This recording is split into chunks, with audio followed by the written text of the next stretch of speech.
Pourquoi j'y crois à cette échelle? Parce que je la trouve, plus je la pratique, plus je la trouve complète. Les maladies neuromusculaires, c'est des maladies très rares. Des amyotrophies spinales dans une cohorte à Lyon, on en a 30. Si vous utilisez cette échelle que pour 30 patients, vous n'allez pas avoir les mêmes compétences que si vous l'utilisez pour votre cohorte de 200 patients atteints de maladies neuromusculaires.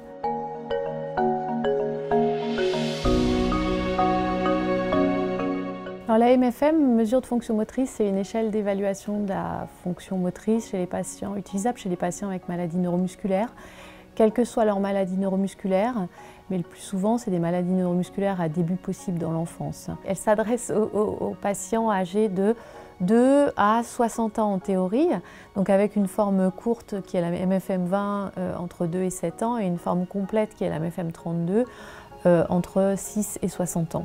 Cette échelle, elle a été développée dans notre service à partir de 1995 avec une première publication en 2005 grâce à un groupe de travail international qui a permis d'identifier les items importants à mesurer chez ces patients atteints de maladies neuromusculaires et qui a mené différentes études de validation pour prouver que cet outil de mesure mesurait de façon précise, reproductible, valide et sensible au changement la fonction motrice des patients atteints de maladies neuromusculaires. On l'a créé parce que on a senti arriver les essais thérapeutiques.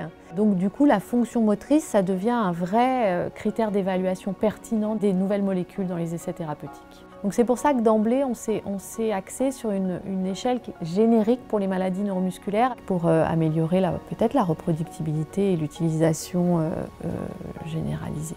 Donc à chaque item correspond une fonction des activités de la vie quotidienne.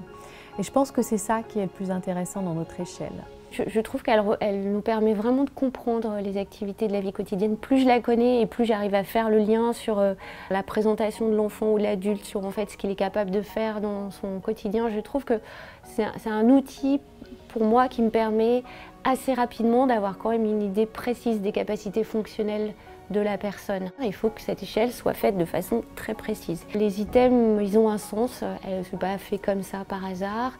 Nos échelles, elles ont été validées dans un ordre, c'est-à-dire qu'on ne change pas l'ordre des items. Pour faire passer la MFM, il n'y a pas de tenue particulière, si ce n'est qu'il faut que l'enfant n'ait ni corset, ni orthèse, ni chaussures, ni chaussettes. On privilégie aussi des tables un peu rigides pour qu'il ait la possibilité un petit peu quand même de se bouger dedans.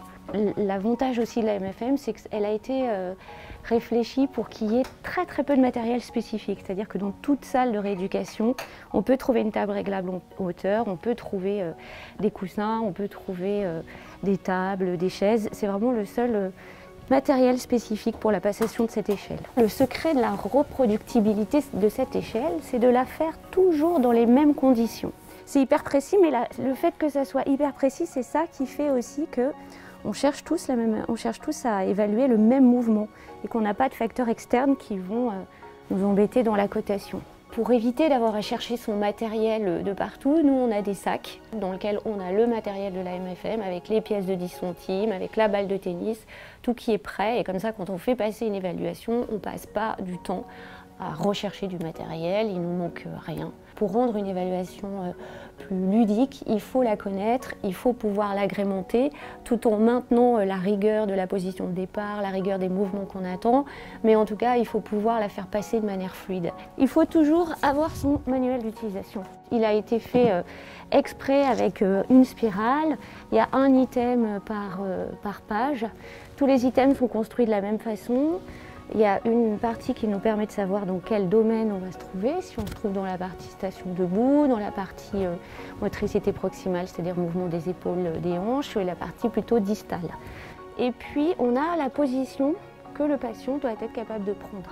Et ça, c'est vraiment ce qui fait la reproductibilité de la MFM. C'est-à-dire que si pour faire cet item-là, il faut que le patient soit couché sur le dos, s'il n'est pas capable d'être couché sur le dos, même s'il est capable de réaliser la tâche, on va le coter à 0. Et si on fait ce genre de choses, la personne qui fera l'évaluation 6 mois après, elle trouvera le même résultat. C'est pour cette raison qu'on encourage la journée de formation, parce qu'en réalité, le manuel de l'échelle est extrêmement bien détaillé. Le propos qu'on essaie d'adopter dans la journée de formation, c'est vraiment l'intérêt de repréciser le type d'équipement utilisé. Vraiment, encore une fois, il faut éviter d'utiliser des lits d'hôpitaux, même si c'est ce qu'on a le plus à disposition, et que la position de départ soit extrêmement précise. Et c'est vraiment là-dessus qu'on insiste. Renaud, est-ce que tu es bien? Oui. Bon. Alors, je te mets la tête bien droite, je compte jusqu'à 5 et ensuite tu vas suivre le nounours. Tu es prêt? Alors, attention, on relâche. 1 crocodile, 2 crocodiles, 3 crocodiles, 4 crocodiles, 5 crocodiles. Tu suis mon petit chien là? Il vient où ce petit chien? Encore. Il repart dans l'autre sens. Et là, allez. Et voilà, très bien. Ok, donc après la passation de l'item, on cote dans notre fiche de recueil qu'on a aussi sur nous. Donc là, c'est pareil, c'est une fiche qu'on télécharge sur le site. Comme on disait, c'est un manuel qui s'est enrichi avec les années, avec aujourd'hui la 5e version. Et ces versions, elles nous permettent simplement de préciser des choses sur lesquelles tous les thérapeutes nous interpellaient souvent. Elle évolue aussi parce que, avec les nouvelles technologies, les nouveaux intérêts aussi des enfants, on développe des approches un peu plus ludiques pour favoriser la participation des enfants dans ces évaluations, l'engagement des enfants. Donc effectivement, on développe des supports sur support numérique. Voilà. Le Nostradamo file à grande vitesse dans la galaxie Hades 330. Nous, ce qu'on voudrait, c'est que pendant que tu fais tes exercices, tu aies une histoire qui soit lue en même temps. Et c'est l'histoire de Nino, un petit garçon qui est pilote de vaisseau spatial.